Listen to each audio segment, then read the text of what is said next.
जय हिंद, जय भारत, जय श्री राम। आज का विषय है अमावस्या का विशेषता। अमावस्या क्यों, अमावस्या क्या है, इसके बारे में इसमें हम बताएंगे। देखिए,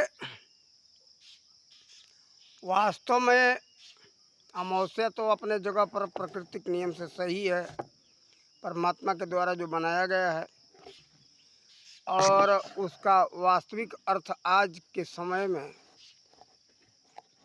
क्या है समाज के अंदर, उसके विषय में बताएंगे। कारण कि प्रत्येक बार ये होता है कि अमावस्या के दिन स्नान करना चाहिए,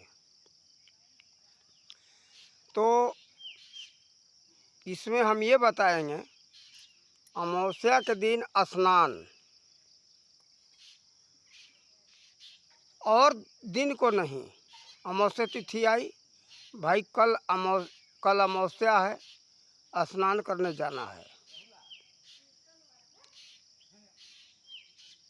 तो सबको पता है कि स्नान करना है। फिर अमावस्या के दिन स्नान करने कहाँ जाना है?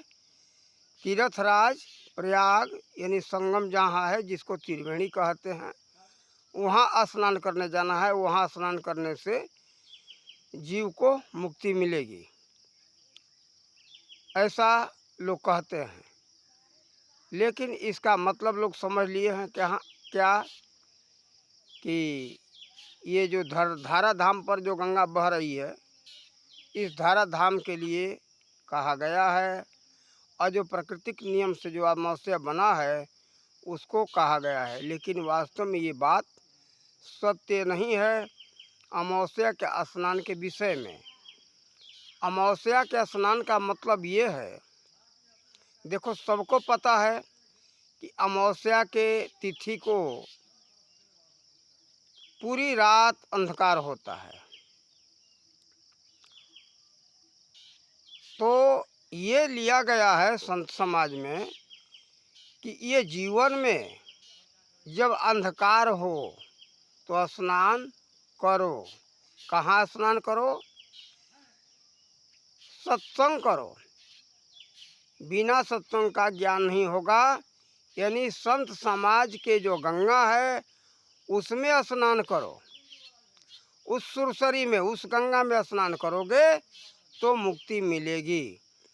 संत समाज का जो संत संगम है ना, उसको संगम बताया गया है कि जो है उस त्रिवेणी में स्नान करो। अमावस्या के दिन जा कर के त्रिवेणी में स्नान का मतलब ये है।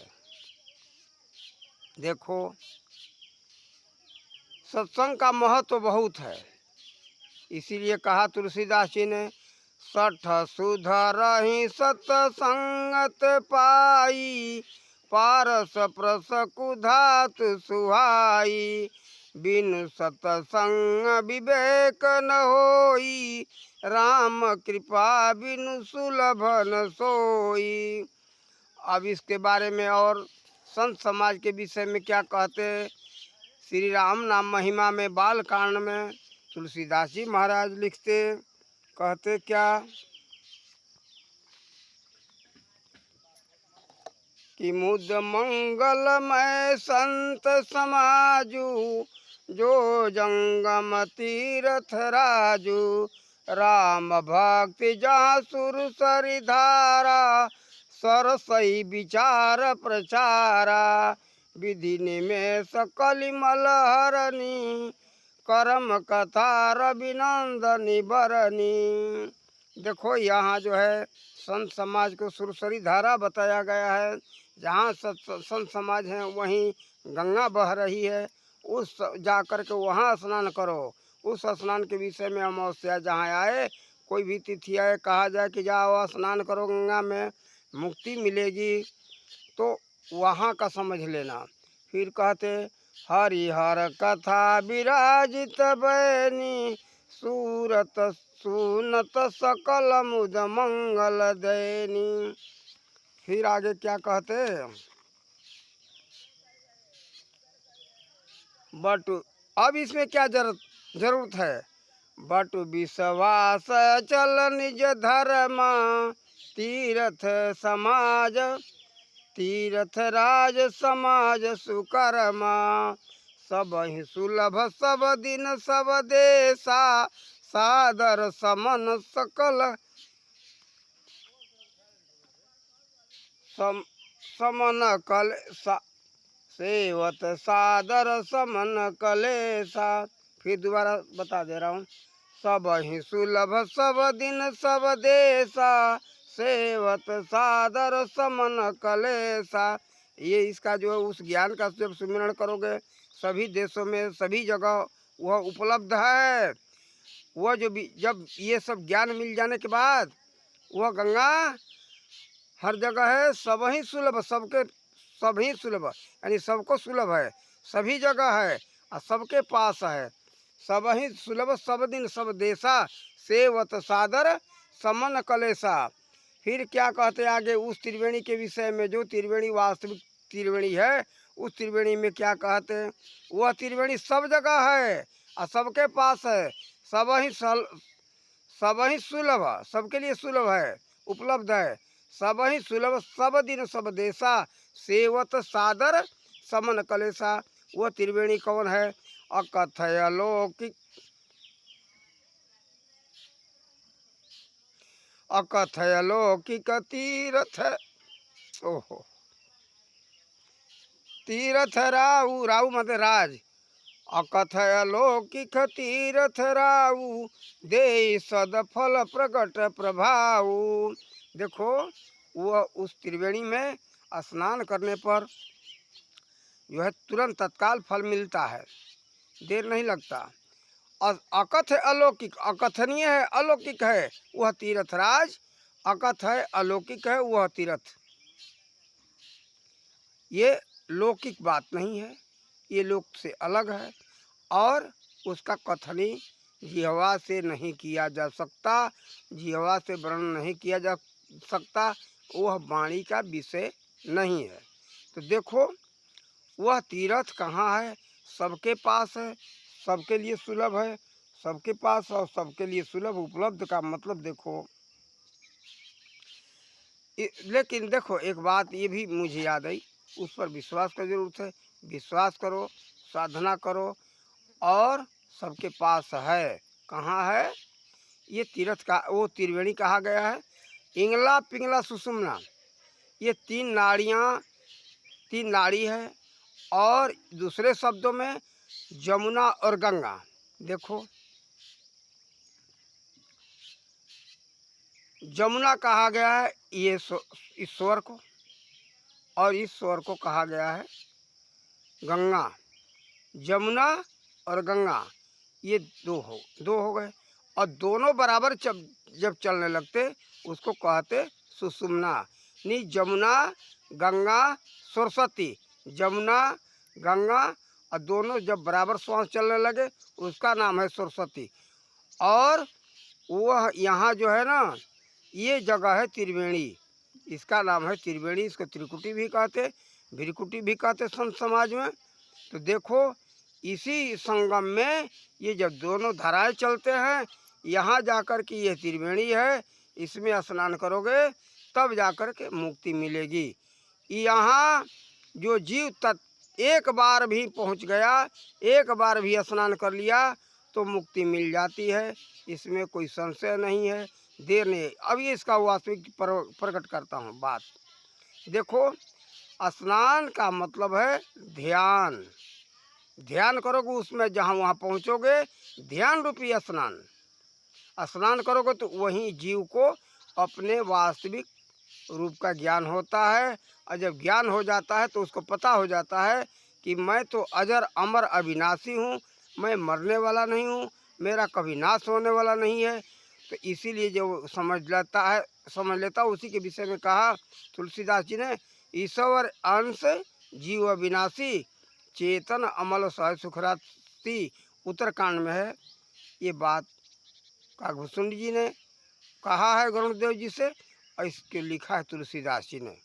तो देखो जीव को अपने वास्तविक स्वरूप का ज्ञान, उसको अपने रूप का जब ज्ञान हो जाए तब उसको मुक्ति मिल जाती है। मुक्ति का मतलब जब वो समझ लेता है कि मैं तो अजर अमर अविनाशी हूँ। अपने रूप को देखने के बाद उसका पता चल जाता है कि मेरा कभी नाश नहीं होता, सर्वव्यापक हूँ, अजर अमर अविनाशी हूँ। तो देखो ये बात है, ये सब इस सब बातों के पीछे रहस्य छिपा हुआ है लोग, लेकिन लोग इसको समझते नहीं, ध्यान देते नहीं, विचार करते नहीं। देखो सभी बातों पर विचार करना है, तब जाकर के समझ में आएगा, बिना विचारे समझ में आएगा नहीं। देखो इस पर हमें किसी ने बताया नहीं, किसी ने समझाया नहीं।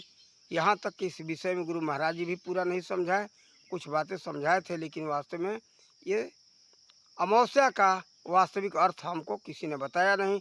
उन्हीं के आशीर्वाद से और उन्हीं के कृपा से, माता पिता के आशीर्वाद से ये विचार करने का क्षमता मिला, तब जाकर के विचार करने पर हमें इसके विषय में पता चला था, जो आप लोग के सामने हमने प्रस्तुत किया है। आज इस वीडियो के माध्यम से सबको संदेश दे रहा हूँ कि कहीं दौड़ने जाने की ज़रूरत नहीं है।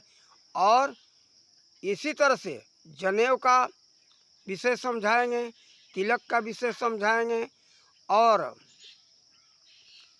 ये जो है यहाँ तक हो सकेगा आप लोगों के विषय में। आज हमने अमावस्या का विषय समझाया, एकादशी का मतलब समझाएंगे, एकादशी आखिर क्यों, एकादशी क्या है।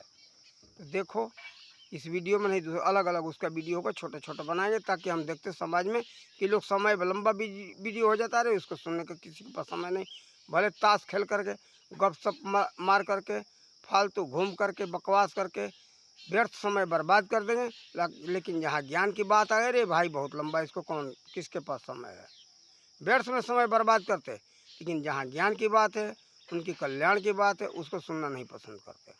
इसलिए हमको छोटा छोटा वीडियो बनाना पड़ रहा है। तो पहले बहुत लंबा वीडियो बनाया करते थे, एक ही में समझा देते सभी का अर्थ, लेकिन लोगों को अच्छा नहीं लगता, इसलिए हमने थोड़ा थोड़ा कर दिया। तो देखो ये बात रही अमावस्या की। जब कोई तिथि आवे, लोग कहे कि भाई चलो स्नान करने गंगा जाना है, तो गंगा का मतलब यही समझ लेना, इस गंगा में, इसको कहा गया है ये गंगा है। इंगला पिंगला सुषुम्ना ये नाड़ी का विषय है, इसको जोगी जन जानते हैं, जोगियों के अलावा कोई जानता नहीं। जोगी कोई जाति नहीं होती है, ये भी समझ लो। ये जोगी का मतलब जो आत्मा को परमात्मा में जोड़ना जानता है, और जो व्यक्ति मन को आत्मा में जोड़ना जानता है, उसका नाम है जोगी। यानी जोड़ने वाले को जोगी कहा गया है। जोग यानी दो वस्तुओं का जोड़, मन और आत्मा जो जोड़ता है, उसका नाम है जोगी। विद्यार्थी जो विद्या धन को प्राप्त करता है, उसका है नाम विद्यार्थी। इस तरह से, इसी एक उदाहरण दिया हमने, इस तरह से जो जोड़ना जानता है मन को आत्मा में, उसका नाम है जोगी। आज तो समाज में चला एक जोगी जाति बन गई है, जो सरंगी लेकर के गुरु गोरखनाथ जी के नाम पर घूमते, कहते कि मैं तो जोगी हूँ। उन जोगियों की मैं यहाँ चर्चा नहीं किया हूँ। जो जोड़ना जानते हैं मन को आत्मा में, उनका नाम है जोगी, वही है। तो देखो ये सबको पता नहीं है, कारण कि आज लोग धर्म ग्रंथों को तो ढोंग पाखंड कहना समझ पसंद कर रहे हैं, भाग रहे हैं। और पश्चात जो पश्चिमी अंग्रेजियत सभ्यता आ चुकी है, इसके कारण से सबको इस मन से, इस विषय से जो है मन से नफरत हो चुका है। नफरत करते हैं लोग और अज्ञानी समझते, ऊपर से कहते कि मैं भारतीय हूँ, लेकिन इन सब को भारतीय सभ्यता संस्कृति से कोई प्रेम नहीं है। अगर भारतीय सभ्यता संस्कृति से प्रेम होता तो सभी लोग अपने अपने घरों में धर्म ग्रंथ रखते, धर्म ग्रंथों का अपमान नहीं करते। आज तो बहुत घरों में देखता हूँ, धर्म ग्रंथ जो है कपड़े में बांध करके या कहीं खुले में फेंक दिया गया, कहीं अलमारी में, उसमें झिंगुर, ये कीड़े मकोड़े लग रहे हैं, झिंगुर लग रहे, चाट जाते। फिर उसको कहते कि यार ये तो खराब हो गया, ले चलो गंगा में प्रवाह कर दो, फेंक दो, कूड़े कबाड़े में फेंक देते। उसका अपमान हो रहा है। हाथ नहीं लगाते और कहते कि धर्म ग्रंथों में हाथ लगाना तो मूर्खता का काम है। पहले ये था, मूर्ख लोग थे, इसको हाथ लगाते थे, छूते थे। हमारे दादा परदादा ये सब मूर्ख थे। आज तो साइंस का युग है। अरे मूर्ख साइंस का भी समझो, साइंस कहते क्या? अरे क्या जी, इतने रामायण के अंदर जो बातें हैं, क्या साइंस पूर्ण नहीं है, विज्ञान नहीं है उसमें? अरे सारी बातें विज्ञान पूर्ण हैं। जब देखोगे रामायण तो समझ में आएगा, उस समय साइंस टेक्नोलॉजी कितनी आगे थी, महाभारत काल में भी आगे था। इन धर्म ग्रंथों के अंदर जितने बातें हैं, बहुत से विज्ञान पूर्ण हैं। और सभी बातें हैं, लेकिन ये कुछ बातें हैं ये विज्ञान से अलग हैं। लेकिन तुम्हारे घर में सारी बातें विज्ञान पूर्ण है क्या? तुम जितने जीवन में जितने कार्य करते हो सब विज्ञान पूर्ण कार्य करते हो। लेकिन नहीं, केवल तुम्हारा ज्ञान नहीं, अभिमान है सबको कि मैं तो वैज्ञानिक हूँ। अरे विज्ञान का जब ज्ञान हो जाएगा ना तब समझ में आएगा। वेद के अंदर सारी बातें, धर्म ग्रंथों के अंदर बहुत सी कोई कोई बातें हैं अलग हैं, और जो विरोधाभास हो रहा है, गलत महसूस हो रहा है, वो मैक्स मुलर के द्वारा मिलावट किया गया है। सभी धर्म ग्रंथों में, हिंदू में नहीं, कुरान तक का पता चल रहा है, कुरान में भी वो लोग मिलावट कर दिए हैं, जो कि समझ में नहीं आ रहा है। और हमारे सनातन के जो हिंदू समाज में जो धर्म ग्रंथ हैं, इस धर्म ग्रंथ में मिलावट किया गया है बहुत, कारण कि लड़ाने के लिए और अपने भारतीय सभ्यता संस्कृति से अलग करने के लिए, ताकि ये गलत महसूस होगा तो ये लोग खुद छोड़ देंगे। तो देखो, इन बातों में मत पड़ो। और ये अंग्रेज नास्तिक थे और सबको नास्तिक बना दिए। नास्तिक मत बनो, अपने को थोड़ा समझो, विचारो, कारण कि तुम सब ऋषियों के संतान हो भाई, और राम और कृष्ण के वंशज हो। इसलिए इस धर्म ग्रंथों का अपमान मत करो। सभी के घर में धर्म ग्रंथ होना चाहिए। और धर्म ग्रंथ कैथोलिक नहीं है, ऐतिहासिक बातें हैं। अब तो सामने विज्ञान अब तुम्हारे बाप जो विज्ञान जिसको मानते हो ना, वही कहने लगे कि राम थे, कृष्ण थे। राम का सेतु बांध जो बनाया हुआ था वो भी मिल गया। कृष्ण के द्वारा जो द्वारकापुरी बसाया गया था, समुद्र में विलीन हो गया था, वो भी मिल गया। अब तो मानोगे? अभी तो आ जाओ रास्ते पर। तुम्हारे दादा परदादा जो जिनको मानते हो वैज्ञानिक, वो भी तो अब साबित कर रहे हैं। अब क्यों भागते हो? तो भागो मत, नहीं तो कल्याण नहीं होगा, नाश हो जाएगा, नाश। इसलिए समझो, बूझो और वास्तविक बात को समझो। ये कथनी के चक्कर में मत पड़ो। किसी ने कह दिया, एक बात ये है, कारण है तुम सबको भाई चाहिए लाभ। जहाँ लाभ शब्द सुनाई पड़ा उसके पीछे भाग गए। लाभ शब्द सुनाई पड़ा, भले वो कह दे गड्ढे में गिर जाओ तुमको लाभ होगा, बस उसके पीछे पड़ोगे, गड्ढे में गिर जाओगे। कुएं में किसी ने कह दिया कि कुआं में कूद के मर जाओगे, लाभ होगा, तो कुआं में कूद के मर भी जाओगे लाभ के पीछे। क्यों? लाभ शब्द चाहिए। आज लोगों को हर बात में लाभ, लाभ, बस लाभ, लाभ के लिए लोग पीछे भाग रहे हैं। अब ये सुन ली विज्ञान में लाभ है, ये तो बेकार है, बस भाग गए विज्ञान के पीछे। विज्ञान की वास्तविकता को समझे नहीं, विज्ञान किया है। तो देखो, सब कुछ था पहले, ये नहीं था कि नहीं था, सब कुछ है था। इसीलिए यहाँ के 20 लाख पुस्तक ईस्ट इंडिया ऑफ लाइब्रेरी में था। कलकत्ता के अंदर पहले भागे तो अंग्रेज उसी को लेकर के भागे थे। और यहाँ जो बचा खुचा था उसमें मिलावट कर दिए, ताकि कहीं तुम्हारे घर के अंदर रखा हुआ है उसको हम कैसे बर्बाद करेंगे। ये तो मुगलों से भी अधिक हट करके आगे बढ़ के बर्बाद किए हमारे इतिहास का, धर्म ग्रंथ का। तो मुगल तो मान लो कि तक्षशिला विश्वविद्यालय का या नालंदा विश्वविद्यालय का, बड़े बड़े भारत में जो पुस्तकालय थे उनको जलाया, फूंका, लूटा, बर्बाद किया। और यहाँ अंग्रेज आए तो जलाए कम, तोड़े मंदिर कम, उसमें धर्म ग्रंथों में मिलावट किया कि स्वयं ही बर्बाद हो जाएंगे, भटक जाएंगे। देखो, भटक गए तो स्वयं जो है बर्बाद हो गया, सामने दिखाई दे रहा है। ये भटकने के कारण सब लोग अपने अपने इतिहास से, धर्म ग्रंथ से नफरत करने लगे। देखो, सब कुछ भारत का मजबूत था। एक उदाहरण ले लो, अभी यहाँ का एक छोटा सा कोई फूल हो ना, वो भी सुगंधित होता है। देखो, विश्व में अभी हमने कल देखा, हमको पता चला परसों, ये केसर जो है ना, भारत में जम्मू कश्मीर का केसर, वो भी केवल 5 किलोमीटर के क्षेत्र में, वैसी वहाँ की भूमि परमात्मा ने बनाया है। केसर सबसे ऊंची कोटि का वहीं होता है। विश्व में कहीं नहीं ऊंची कोटि का होता है। अमेरिका का हो, स्पेन का हो, ईरान का हो, कहीं का हो, वैसा केसर कीमती नहीं हो रहा है। यहाँ का एक छोटा कोई भी फूल हो उसको देख लो, सुंदरता तो हम नहीं कहेंगे जो सभी फूल सुंदर हैं, लेकिन कुरूप सुंदर भी बहुत से फूल हैं भारत में, सुंदर हैं, आकर्षित है, लेकिन उस छोटा हो कुरूप हो उसमें भी सुगंध है। और विदेशी फूल कितना भी सुंदर हो आकर्षक हो लेकिन उसमें कोई सुगंध नहीं है। छोटा सा उदाहरण ले लो। तो यहाँ का धरती का देन है। अरे ऐसी शुद्ध और कीमती भूमि में जन्म हुआ है हम सबका, तो इसके लिए अपने को गौरव रखना चाहिए, समझना चाहिए कि हम गौरवान्वित रहें। भाई ऐसे भगवान हमारा भाग्य था कि ऐसे भारत भूमि में जन्म दिया। ऐसे कीमती भूमि में ये ज्ञानियों की भूमि रही है, वैज्ञानिकों की भूमि रही है। यहीं से खोज हुआ सारा सूत्र विज्ञान का, भारत से ही गया है विश्व में। ये सब कुछ देन होता है धरती का, धरती का देन होता है, भूमि का देन होता है। इसीलिए कहा गया धरती माता।